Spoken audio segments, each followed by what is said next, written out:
What is up, space pirates? This is your captain, the Dread Pirate Dr. Disaster, and the review embargo for Star Wars Outlaws has been lifted, and the full reviews of the game are pouring in right now, and the critics seem to be ripping this game a new one. Take this quote directly from the IGN review as an example. It's less Bad Batch and more basic bitch. Sassy! IGN really seemed to rip this game to shreds, but despite all that, they gave Star Wars Outlaws a 7 out of 10, because of course they did. Because if a game is made by their corporate masters at Ubisoft and Disney, then IGN has to tell you that you should play it, or they will lose access. That's the game that they play, and we all know it. As evidence of this, the IGN review has already been ratioed after only a few hours. Gamers are ripping this thing apart. Star Wars Outlaws is going to flop just like Skull and Bones earlier this year because people are tired of the generic Ubisoft open world bullshit they keep pumping out for ridiculous prices. Slapping a feminist cat lady hag from Disney Star Wars onto the game's veneer isn't going to change anything. In fact, considering how unpopular Star Wars is nowadays, this will likely drive many people away. You ever had A childless cat lady? before? I can't say that I have. Well then, sugar, you haven't lived. Note to self, I don't want to live.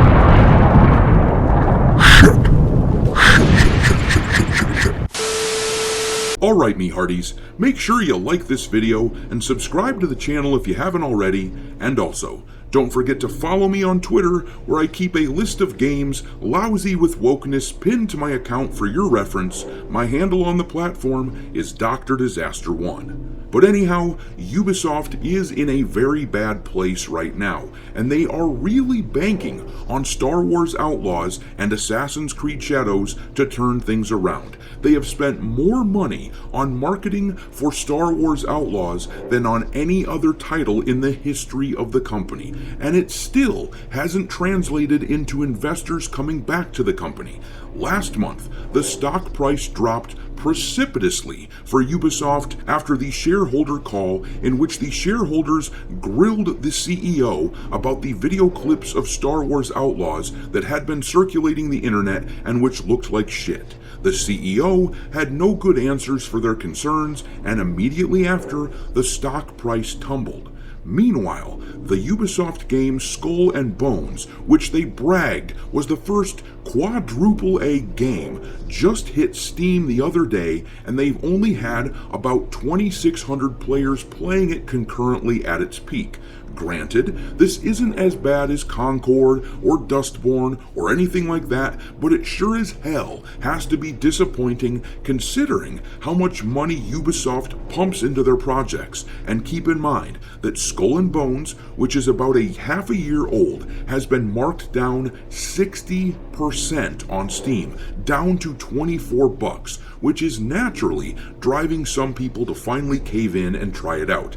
Any way you slice it, and this title is an unmitigated catastrophe. And that is what you can expect out of Star Wars Outlaws. It will be a tepid, disappointing release. It may do a bit better than how Skull and Bones fared, just because it does have the Star Wars brand attached to it. That being said, I don't expect it to be that much better, because the brand is worth jack shit compared to what it once was. Lots of people actively avoid Star Wars stuff these days because they don't care for the direction of Disney Star Wars. That is why The Acolyte crashed and burned so hard and got canceled. but there are some people who have made it a part of their core identity to blindly love Disney Star Wars, and those people will of course buy this game. They likely won't play it much, but they will buy it, and that sounds like it's about the only thing Star Wars Outlaws has going for it. If you look at IGN's review, it says here, Star Wars Outlaws is a fun, intergalactic heist adventure with great exploration, but it's hindered by simple stealth, repetitive combat, and a few too many bugs at launch. So yeah, just never mind the terrible gameplay and the horrible bugs. Y'all should love it because it's Star Wars, and because we inexplicably gave it a 7 of 10. It's unreal that it's only rated 1 point below Black Myth Wukong, which they gave an 8 out of 10. But, as I said at the top of the video, gamers are ripping this IGN review to shreds in the comment section because we all know the way this goes. Whenever a game comes out from a major publisher like Ubisoft, which actually kinda sucks, IGN gives it a 7. This guy said, the power of 1, the power of 2, the power of 7. And then this person wrote, IGN, execute order 7. Everyone else, again?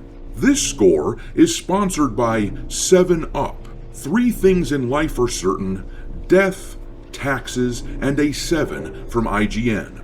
And then this dude wrote, what this guy was saying and the rating it got doesn't correlate. Seems like he tore this game a new one and it still gets a 7?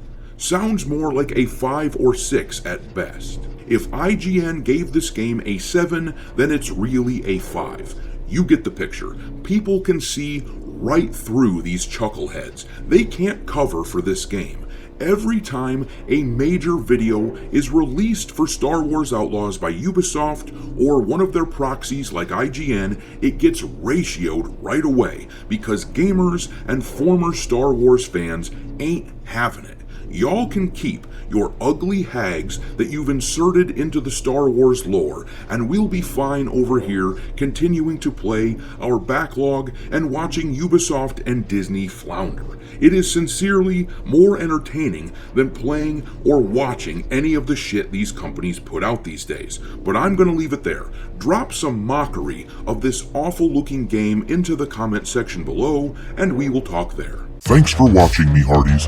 If you haven't already, your captain is inviting you to subscribe to the channel and become a part of the crew. Life as a space pirate may not be glamorous, but there's always plenty of booty.